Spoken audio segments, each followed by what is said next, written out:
Welcome everyone to making tonight's dinner. Tonight we're gonna go Middle Eastern and do Enjadara and Kefta. And we'll go a little bit out of the norm with the Kefta because I don't know that I'm gonna go outside and grill it. I may do like Kefta meatballs and do them on a stovetop, but we're gonna start things off, excuse me, with the vegan part of our dinner, which is Enjadara. And it's really just onions, lentils, and rice. So we'll get things started. I'll bring you right down to the cutting board. And we'll start things off here. We have onion. We're going to basically burn this onion on the stovetop. And that's going to help color our rice and make it really, really brown. So on this, I'm gonna go super fine dice, just like every other time. This guy had a few little whiskers here. I'm gonna clean up because I don't wanna get those into our rice and lentils. Set those off to the side. So when we're cooking this onion, it is going to sit in there and you're gonna think it's done, and then you're gonna leave it in there a little bit longer, and then you're gonna think, okay, now it's done, and then you're still gonna leave it in there a little bit longer. So we're probably about 45 minutes start to finish here on this. While the rice and lentils are going, we're going to put together a spice called 7 Spice. That is kind of found all over the Middle East, and it's different in each country you go to. So we'll just do a take on 7 Spice based on the ingredients we have here in the kitchen. Haven't gone to the store all week, so we're playing with what we got. All right, so I'm gonna look. I may end up doing a second onion, but I'm gonna go super small here on this dice because I want these onion pieces to be as small, if not smaller, than the lentils.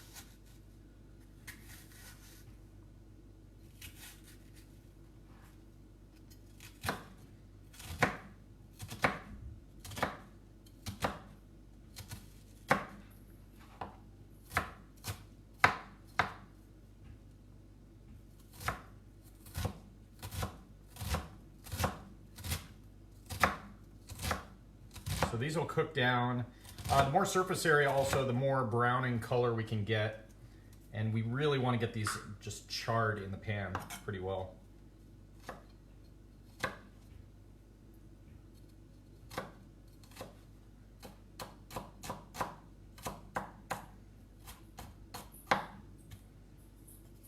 So there's half an onion.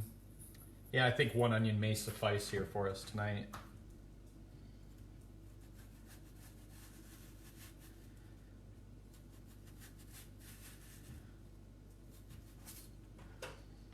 Get rid of this guy here.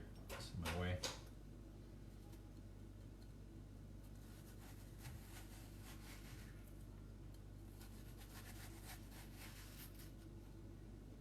So you can see I'm going much thinner here in between than I may have in previous nights. I mean, or another night I might have 4 or 5 slices. I have got to be 9 at this point, because I want this onion just to kind of melt into the dish.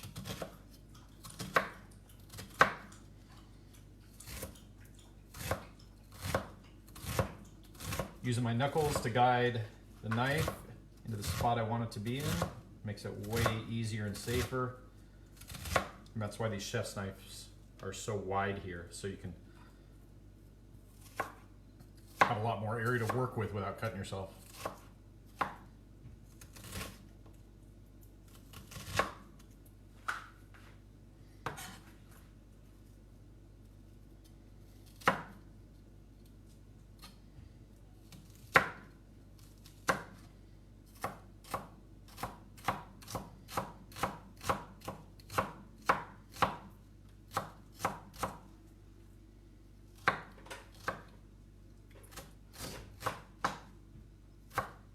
This one's getting to me.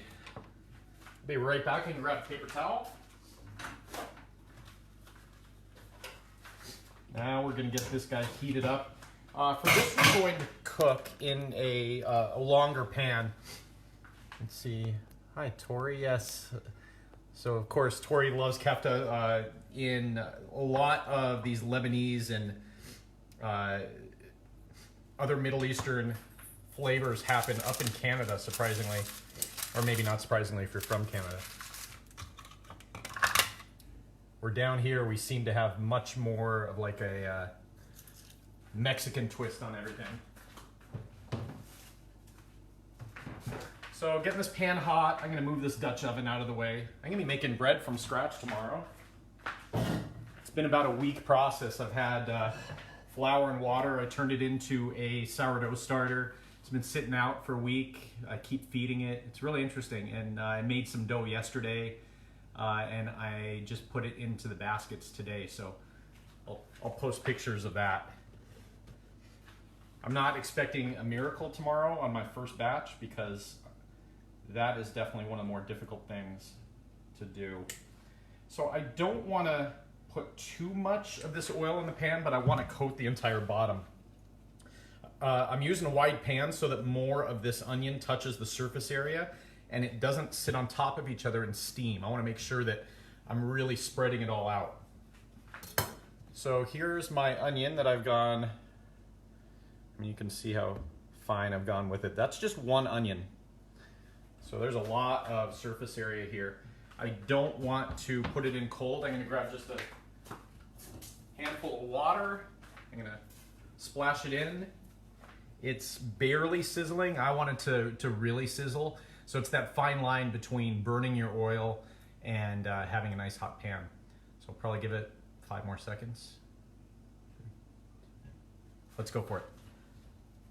So we want to hear a good sizzle when we put these onions into the pan. And we got it.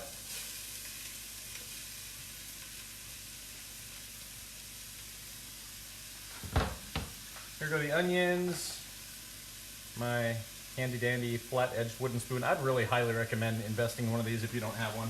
They're so good for so many things. Especially if you're cooking in stainless steel. Obviously if you're in a non-stick pan and you want to use nylon utensils, that's fine. This whole house is going to start smelling though like almost burnt onions. It's going to be so great. So these are going to go, I'm going to leave this on medium high to high. I don't want to slow cook it. I'm not trying to make it translucent. I'm really trying to get that char on it and almost this past caramelized. Here, I'll bring it down so you can see what I'm doing.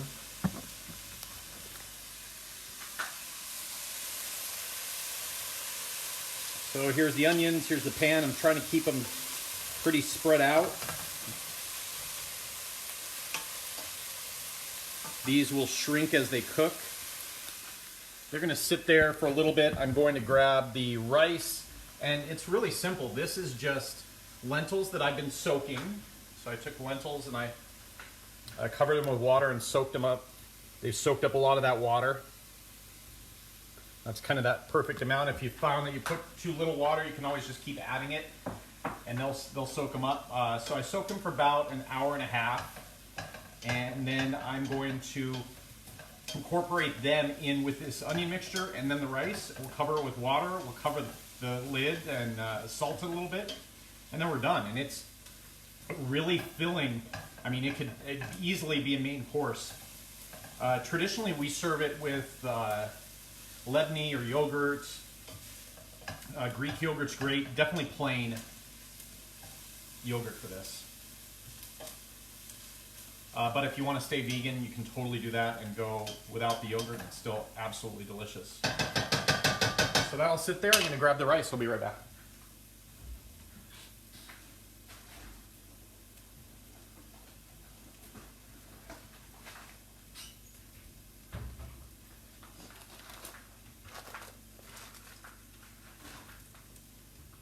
So you can see with these, this was just 1 cup of lentils.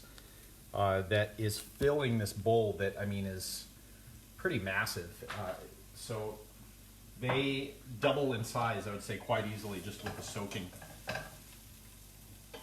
want to keep the heat on these onions, and I'm going to keep working them around, and I want to see and smell char.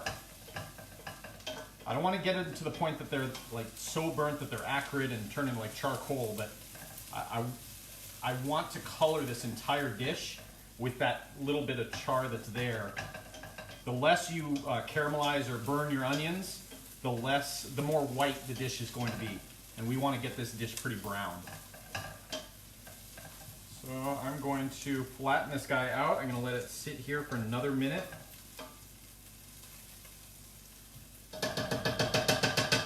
While that's going, I'm going to measure the rice. So ratio-wise, we had a cup of lentils. We can go one of two ways. My family's always gone a cup of lentils, a cup of rice. But if you want a little rice-heavy dish, you can, and go as much as 2 to 1. If you go much more than that, I think you get away from that lentil portion of it, because this rice is going to expand quite a bit in the water. So I'm measuring out our rice. Look at that, I had exactly a cup here.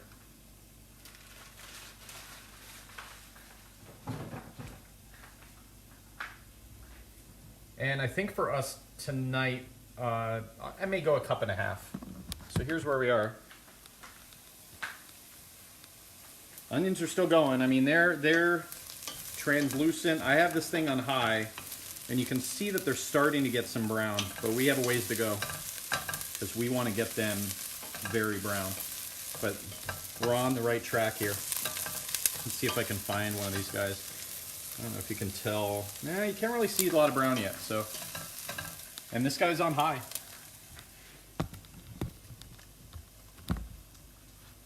All right, so we're on high. It's the amount of olive oil you want to put in this pan. Remember, it's going to be flat.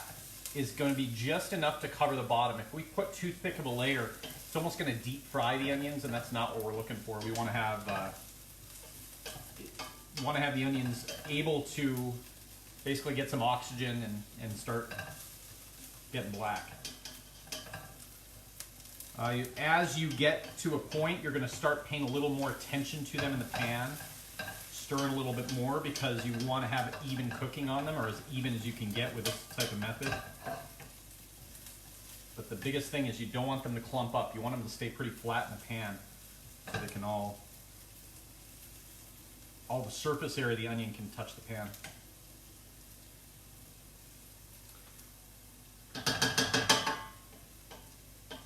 So I know that this dish has different names in different countries. A lot of the same methods though.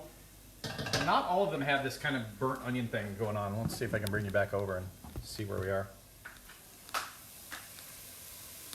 So we're getting a little darker. I mean, you can see over here we're getting, that's pretty brown. But I'm gonna keep going. I think it's like muhaddada in Turkey or even other parts of Lebanon. My great-grandmother was from Palestine. I know that she did a lot of cooking, and my grandmother did a lot of cooking too, but I don't know if this is just a family adaptation or if it's something that's culturally appropriate, but it's something that's happened in my family for as long as I've been alive and more. So we're gonna keep going. I'm starting to smell that burning onion, which is fantastic. Remember, when I talk about burning, I'm not talking about charcoal black, I'm talking about super brown. And that's why we want to keep moving these onions around and keep them pretty flat.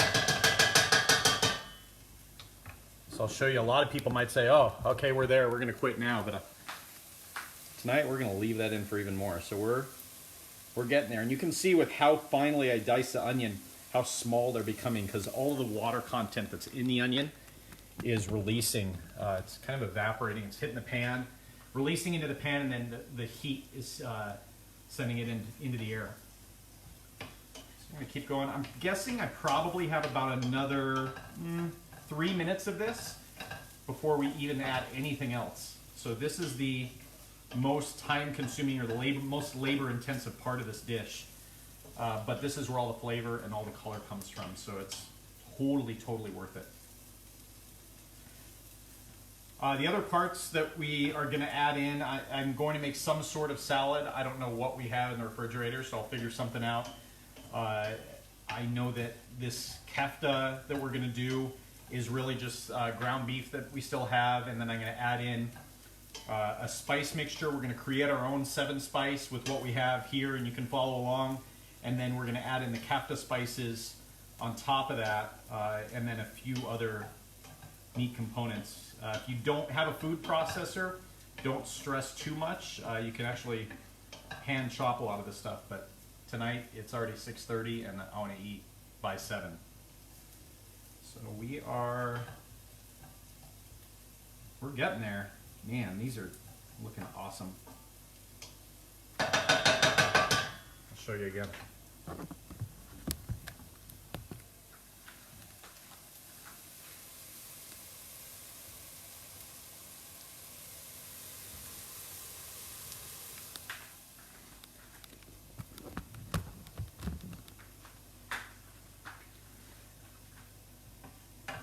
So we have, I'm gonna guess about 1 more minute. I'm gonna stir these onions pretty aggressively now because I don't want to overburn any of these, but I wanna try and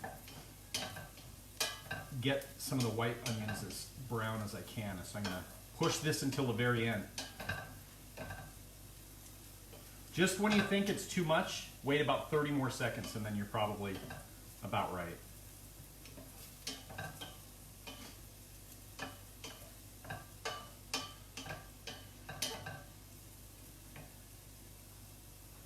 They are going, and I am going to dump the lentils in with some of the water that they've been soaking. Normally you might pour this a little bit out, but I'm pretty good at eyeballing the water to rice ratio, so I'm going to include it because it has all the flavor that's coming out of the lentils too. So you can actually see a little bit of smoke coming off. Man, I really want to keep waiting. Now, let me show you this. This is crazy. So, I mean, we're getting, I mean, it looks burnt, right? And I still am like excited to wait just a little bit more because I know that all of that color is going to go in. All right. There we go. They're going to join the party. Woo, that's hot.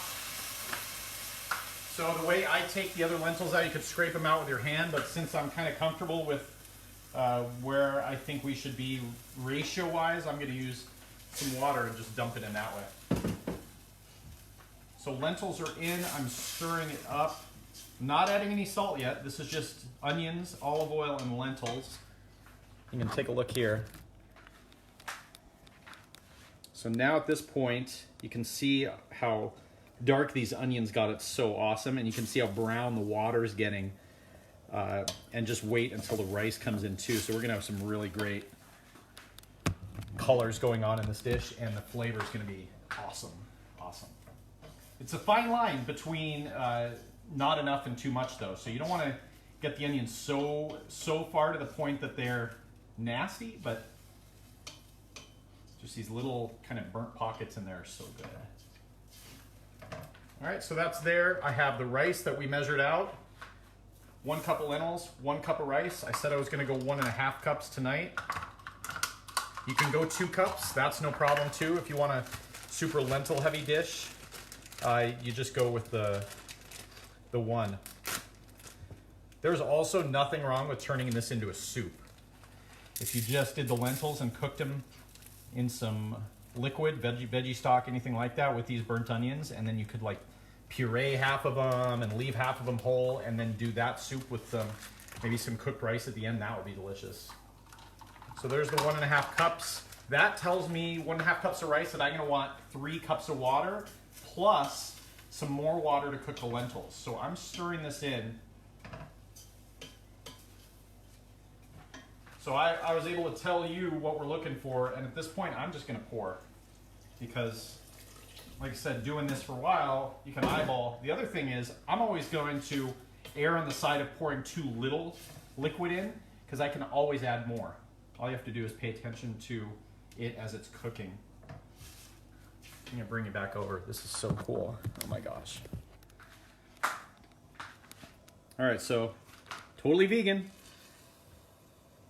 Lentils, rice, and onions, and look at this color, and that is just coming from the onions being cooked super well. It's gonna be awesome, yes.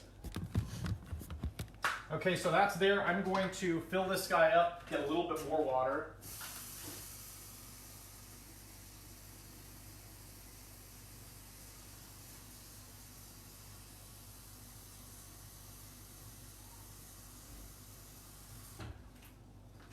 I'm back, here it is. Now we're going to create a 7-spice mixture that's going to go into this kefta. You know what, let's do it. Let's do the 7-spice mixture. So I have a little cup here, and here come our 7 spices. So fenugreek is one that is pretty typical. We don't have it, so I'm going to replace it with a little bit of mustard. So ground mustard for this, ground ginger, ground nutmeg. I'm using ground allspice, ground cloves, ground cinnamon, and you know what? I'm not going to use the coarse ground black pepper. I actually have some other black pepper that I'm going to use that might be a little bit finer, and I think that'll work out a little better for the 7-spice mixture. All the while, I'm going to be paying attention to this rice and lentils. I will end up adding water here. I'm going to wait until this is done. And then once I add water, I will cover it. So excuse me while I leave at spots here. This is another thing that I normally eyeball, but since I have you all here, let's do some measurements here. So the main thing, cinnamon. I'm going to put let's call it a teaspoon of cinnamon that I'm going to add to this. And no, I'm not making dessert. This will go really well in the savory application, and it's going to be very reminiscent of a lot of Middle Eastern foods and flavors. You can buy 7-spice in a lot of Middle Eastern markets. North Park Produce out in Poway has it, if you live here in San Diego. But we weren't going to the store today, so we're gonna just kind of make our own. So we're gonna go maybe a half of a teaspoon of cloves. Oh, it smells good already. Allspice, I'm going to go with a full teaspoon.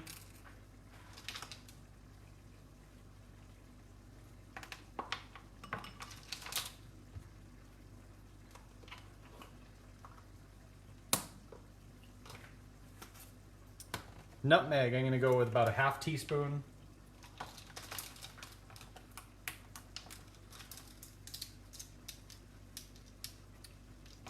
And none of these have to be exact. They can go to your liking. If you hate something, you can leave it out. Ginger. Ginger is a super important part of this, but it's super overwhelming, so I'm gonna go probably 3/4 of a teaspoon of it.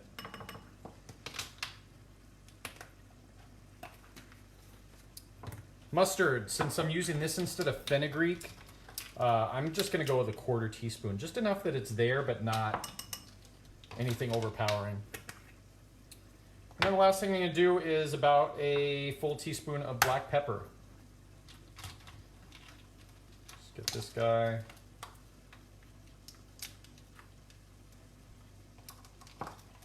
So here's our 7-spice mixture. I will mix that up. That's going to be the base seasoning to our kefta.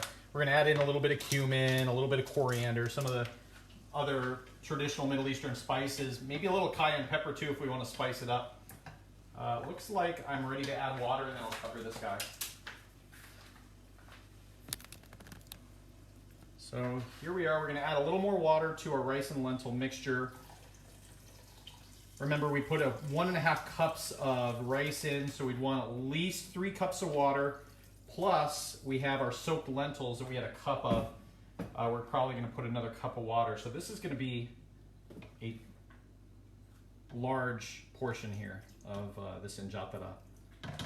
And yeah, if you're looking at the name on the Facebook or YouTube thing, it looks like Enjadara or something like that, and it's just that R is pronounced like a D. All right, 7-spice mixture done in here. I have parsley here. I'm gonna grab another onion. That's gonna go over here. And this is gonna be part of our kefta mixture. I have a food processor, a little mini one here, that I'm going to use to kind of help the process out. You can hand chop this stuff, no problem. It just is more time consuming, and I am just trying to do this a little more quickly tonight. So I'm gonna set this guy up, lock the bowl, set my chopper in. Happy there. First thing I'm gonna do is put the parsley. I took maybe a little less than half a bunch, maybe a third of a bunch of the leaves. I de-stem them. They're gonna go straight into the food processor, and I'm going to chop them.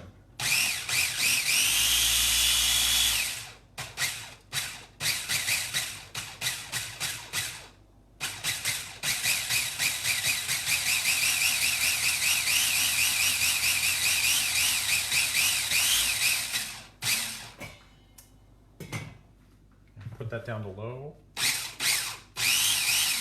All right, so let's see where we are here. I'm gonna chop a little more.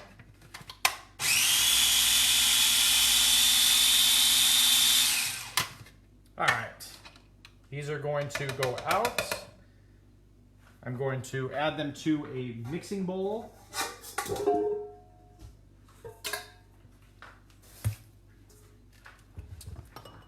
Be careful, make sure when you're using a food processor you remove the blade before you do anything like this. Wonder Woman's gonna come into play here. And I'm just gonna use a little rubber spatula to get all these little bits off the side. It doesn't have to be perfectly clean, but you wanna try and get a lot of it out, especially since we're about to put onion in the same thing. We're trying to make kind of an onion that's dehydrated a little bit, and we don't want the parsley to get in the way of that dehydration process. All right, so there's step one, parsley in the bowl. Bowl is gonna lock back in place. I'm gonna set this off to the side. Now we're gonna bring our onion into play. Bring it down. So I always keep the blade kind of off to the side. So for our onion, I want to probably take about, for what we're doing here, maybe a little bit more than a quarter, a little less than a half. So for this, I'm just going to go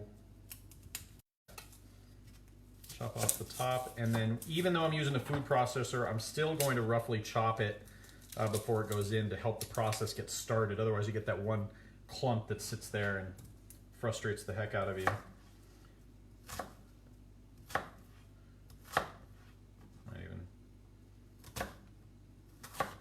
Why not? So there we go. I'm gonna open this guy back up, put the blade in.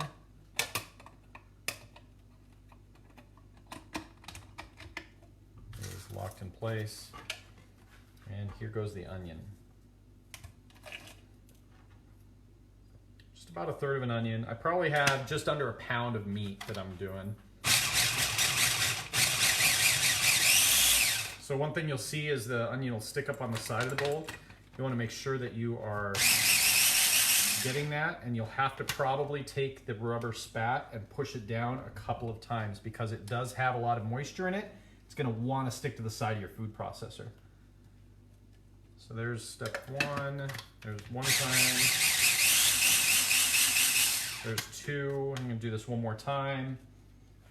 The good news is I don't see a lot of moisture coming off of this onion in particular, so this is not going to be nearly as difficult. If you have a super wet onion or something you see moisture coming off, you want to flatten it all on a paper towel and mash it down. But so I'm good with it. It looks fine. The one thing I want to do before I add this to the bowl is I'm going to check and see if there's any of these exterior parts that sometimes don't grind as fine. So you can see this piece here, it's kind of an exterior skin, so it wasn't that happy, so I'm just getting rid of it. So this is gonna go into the bowl.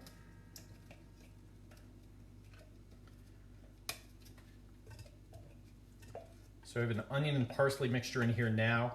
Next thing I'm going to add is the beef. Let's get all these onions out of here. This is another thing, if you go to a Middle Eastern market, you can get pre-made kefta. It's not always the same. Every country and seriously every family has a different idea for what it should be. And this is just kind of my take on it. And it's based on ingredients we have here in the house. All right, so that is in there, onions and parsley. I'm gonna unplug this food processor and remove these pieces since I don't need them anymore. Now I have the ground beef that I'm going to add in. I had this vacuum sealed in one of those food savers. I'm dumping the whole thing right in. It's probably about 14 ounces of beef.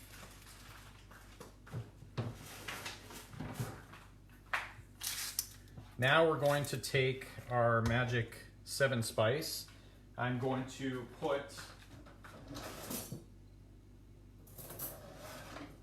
use a fork and just kind of stir it up.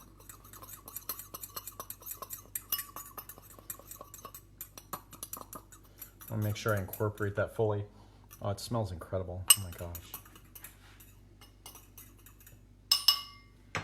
So for this, we're going to take a tablespoon of 7 spice. Dump it right in.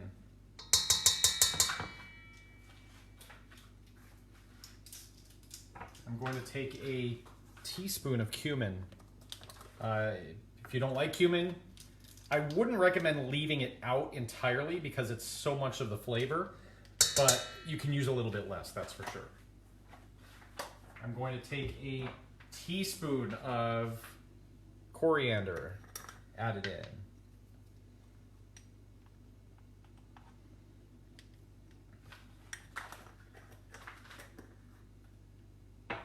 I'm going to add just a little bit of cayenne pepper. Just a few shakes, just a little bit. And then we're going to be pretty generous with salt.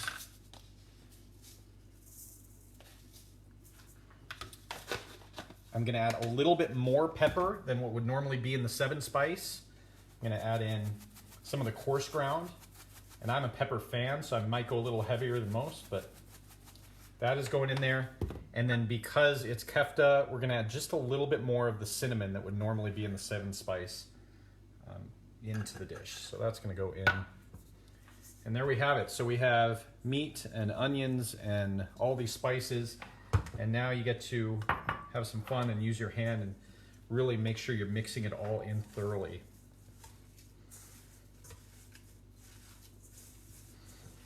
So with this, you want to really kind of let it get through your fingers almost and incorporate. You don't want any clumps of spices sitting in there. Everything needs to really kind of fully envelop with each other.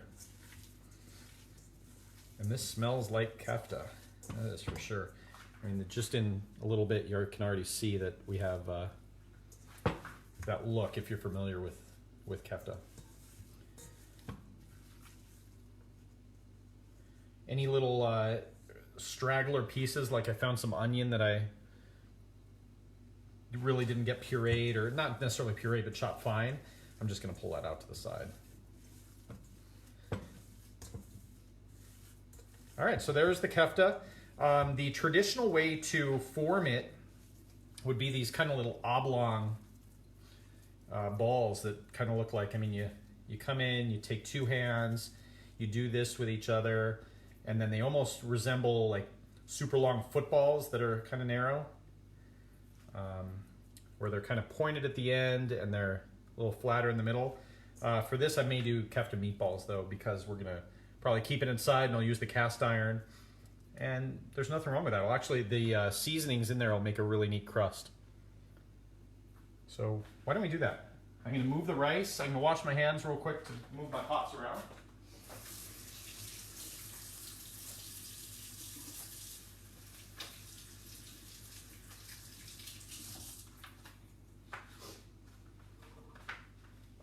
While I move this pot on this side the first time, so remember, this is completely vegan at this point. All we have is lentils, rice, and burnt onions with a little olive oil. Move the cast iron here. I'm moving my rice and lentil mixture over here.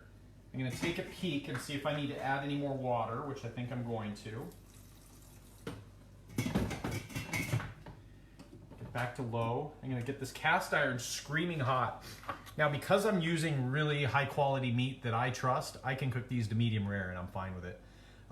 Traditional is probably medium to almost medium well, where you see, excuse me, a little bit of pink in there, but not a lot.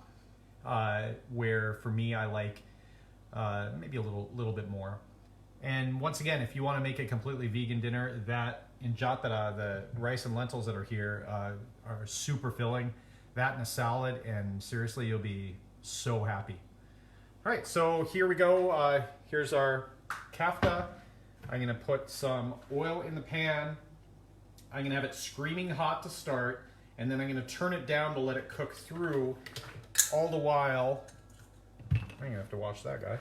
All the while, I'm gonna be kind of paying attention and trying to keep the meatballs formed.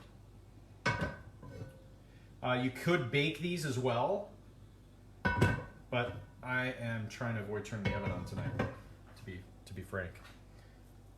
All right, so here we go, meatballs away.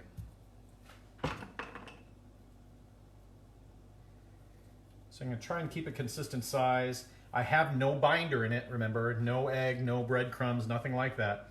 This is just meat, that spice mixture, onion, and parsley. So they're going to be way more brittle than maybe a traditional meatball would be when it cooks. But they also won't be as dense. So here we go. So it's screaming hot right now. I'm adding them in. I'm turning the heat at this point down to medium because I don't want them to stick.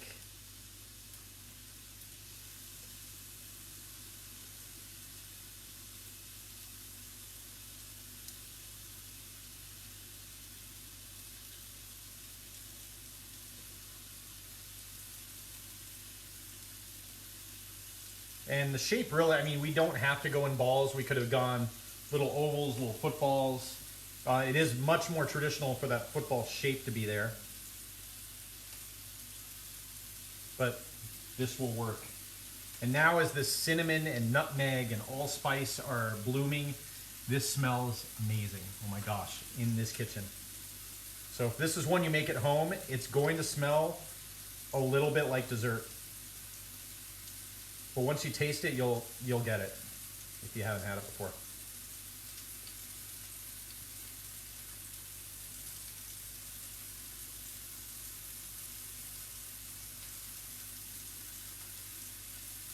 Last couple of meatballs are going to go in.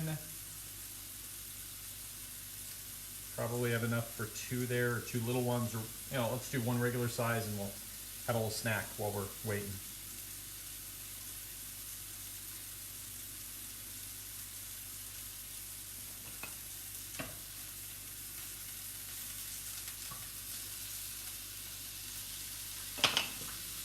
There's that, and then I get to scrape the whole side of the bowl because I don't like wasting any. And I'm going to make a little snacky snack right here. All right, so this bowl's gone. I can actually take the cutting board out of the way now.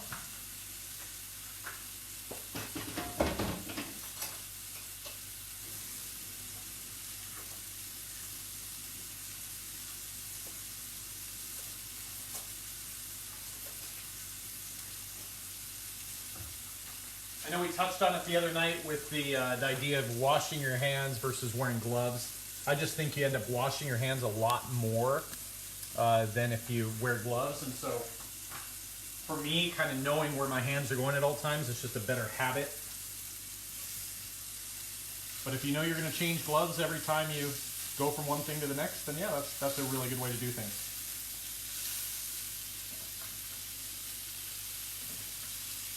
So I'm gently coming from underneath each meatball to move them around. I'm using this cast iron, so it really does disperse this heat well. I'm going to look at this lentil and rice mixture one more time. I'm going to bring you over so you can see.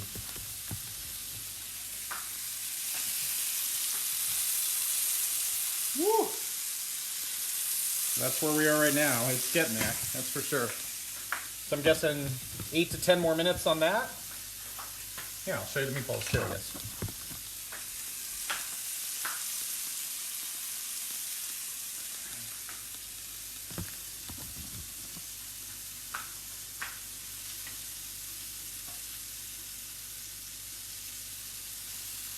And keep moving them around just a little bit.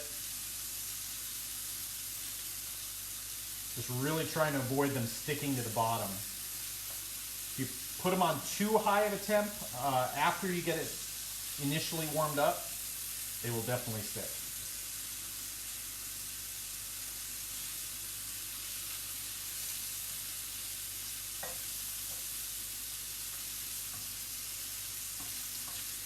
After that little initial bit of olive oil, you shouldn't really need to add any more to the pan if you're using a meat that has a reasonable fat content.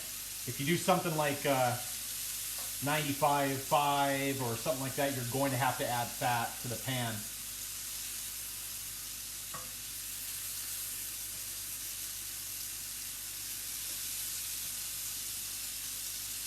These look great.